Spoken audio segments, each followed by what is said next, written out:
Long मार्च के हवाले से हम बात कर रहे हैं कि इस वक्त सिचुएशन जो है वो खासी आगे बढ़ती जा रही है और आज इंतज़ार है इमरान खान के उस ऐलान का।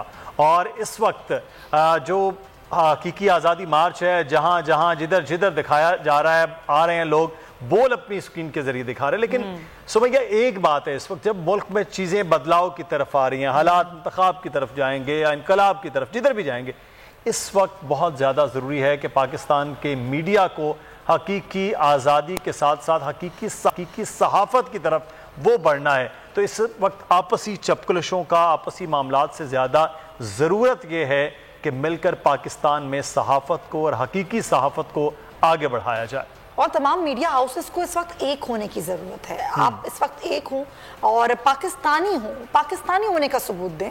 तमाम लोग पाकिस्तानियत को फ़रोग़ दें, पाकिस्तानियत को जहन में रखें।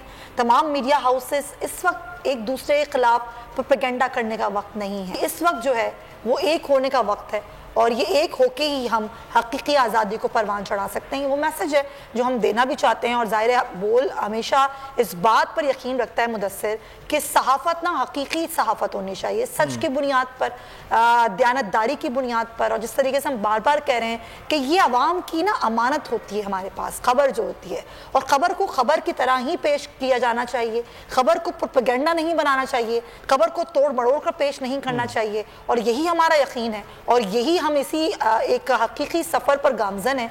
और हमें, जिस तरह हम बार बार कह रहे हैं कि आपकी दुआएं और आपकी सपोर्ट की हमें इस वक्त ज़रूरत है और आपकी सपोर्ट हमें मिल भी रही है। नाज़रीन, thank you so much for this. और फिर लॉन्ग मार्च जो कि आगे बढ़ रहा है, और लॉन्ग मार्च जो है वो अब रवात आज इसने आगे बढ़ना है। तो इस वक्त पाकिस्तान तहरीक इंसाफ के रहनुमा उस्मान डार साहब हमारे साथ मौजूद हैं। डार साहब, बहुत शुक्रिया आपके वक्त का। अब रावलपिंडी का जो कह रहेंगे कि गेटवे वहां पहुंच गया और उसके बाद इस्लामाबाद गेटवे पहुंचना है।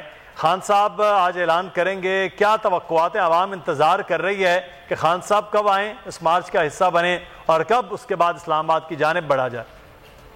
देखिए, मैं इस वक्त सियालकोट में हूँ और सियालकोट के अजीम लोग मुंतज़र हैं, इंतजार में हैं और आज इंशाअल्लाह ताला मेरे लीडर आपके साबिक़ वज़ीर-ए-आज़म इमरान खान ऐलान करेंगे। पहले भी सियालकोट के अजीम लोगों ने भरपूर शिरकत की। कक्सर मंडी में हमें लगा कि आपने वहाँ इस्तकबाल करना है, वज़ीराबाद। और जो मैं इस वक्त माहौल देख रहा हूँ, जुनून देख रहा हूँ, जज्बा देख रहा हूँ, खास तौर पे सियालकोट में हूँ, मैं मौजूद हूँ, सड़कों पे अवाम तैयार है, लोग बिल्कुल पूछ रहे हैं कब निकलना है, कब जाना है। मैं तो यही समझता हूँ कि इससे पहले कि अवाम का समंदर इस्लामाबाद की तरफ हो, जिन्होंने भी फैसला लेना है नए इंतखाबात के लिए, साफ और शफाफ इंतखाबात के लिए, मुल्क को उस तरफ लेके जाए। सबको नजर आ रहा है, दीवार पे लिखा है कि जब तक नए इंतखाबात नहीं होंगे, नई क़यादत नहीं आएगी, अगले 5 साल का मैंडेट एक हुकूमत को नहीं मिलेगा, पाकिस्तान के मुआशी और सियासी हालात संभलने वाले नहीं हैं। ये सियासी और मुआशी स्टेबिलिटी आपस में जुड़े हैं और वो तभी आएगी, नए इंतखाबात से आएगी, साफ और शफाफ इंतखाबात से आएगी, ताकि हारने वाला हार माने, जीतने वाला अगर मुल्क की क़यादत। जब आप ये कह रहे हैं कि नविश्ता दीवार हो गई है और ये एक तरह का मैसेज भी दे रही है पीटीआई कि आप लोग चाहते हैं कि कोई बातचीत हो जाए, बातचीत हो या फिर बातचीत से पहले और खान साहब के आने से पहले ही डिसीजन ले लिया जाए, ये एक पैगाम है। बातचीत से, डायलॉग से ही सारे मामला हल किए जाते हैं। पाकिस्तान तहरीक इंसाफ बातचीत से या डायलॉग से कभी पीछे नहीं हटी। हमारा एक ही मुतालबा रहा है कि संजीदा और सीरियस डायलॉग होने चाहिए। अगर हुकूमत, पीडीएम इस नए इंतखाबात के लिए सीरियस ही नहीं है तो फिर कौन से डायलॉग, कैसे मुशावरत, किस तरह हम आगे बढ़ सकते हैं? तो वो खुद देख रहे हैं। इशफाक डार साहब बड़े जोर शोर से लाए गए, उनके मुकदमात ख़त्म कराए गए, उन्हें बाइज्जत बरी किया गया, वज़ीर-ए-आज़म के जहाज़ में प्रोटोकॉल दे के लाया गया। गरीब का चूल्हा तो आज भी बंद है, गरीब की कमर तो मजीद इशफाक डार ने आगे तोड़ दी है। डॉलर कहते थे जी नीचे आ जाएगा, डॉलर भी उसी तरह ही है, बिजली की कीमतें भी उसी तरह ही है। गैस कौन सी $60 के आने से कोई मुल्क में गैस की जो है रवा दवा है या लोगों को मिल रही है, गैस तो नजर ही नहीं आ रही। ना आप पूछे ना किसी बोल के रिपोर्टर को कि वहाँ में जो लोगों के चूल्हे बंद है, आटा दाल घी सबके ऊपर इंडस्ट्रीज बंद है। डार साहब, इतनी बड़ी तादाद में इंडस्ट्रीज बंद है, बैकबोन होती है। डार जैसे क्रिमिनल को जब प्रोटोकॉल दे के बुलाया जाएगा तो पाकिस्तान के फिर ये कारोबारी इदारे जो कि हालिया गल्फ गैलप आया जिसमें 10 में से 9 कारोबारी इदारों ने कहा है कि पाकिस्तान दुरुस्त हिम्मत में नहीं है, पाकिस्तान का मुस्तकबिल दुरुस्त हिम्मत में नहीं है, इन हालात में कारोबार करना मुश्किल ही नहीं नामुमकिन हो चुका है। तो क्या दूध और शहद की नदियां इस राजदार ने बात, जिस तरह उसके लिए एक पूरा मीडिया कैंपेन चलाई गई, मीडिया नैरेटिव बनाया गया, वो पेड मीडिया जो काम है जिनका, जिस तरह आजकल इमरान डार साहब ऐसे हालात।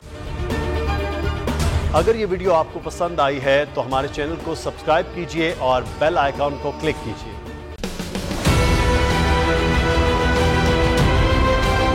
मैं आज बोल्ड टीवी वाले शोएब शेख को, उन्होंने उसकी जिंदगी को खतरा हो गया, पहले उसको था अरशद शरीफ को, आज शोएब शेख का मुझे पैगाम आया, उसको धमकियां दे रहे हैं कि उसको मारेंगे। इस सिर्फ के बोल्ड टीवी हमें उठा रहा है। बोल्ड ने हमेशा हक और सदाकत का साथ दिया, सच के साथ खड़ा रहा।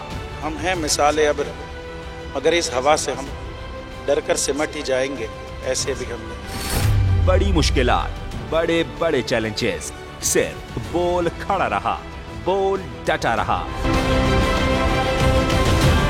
बोल को है जरूरत अवाम के दुआओं की। इज़हार आसाती के लिए, पाकिस्तान के लिए, पाकिस्तानी अवाम के लिए।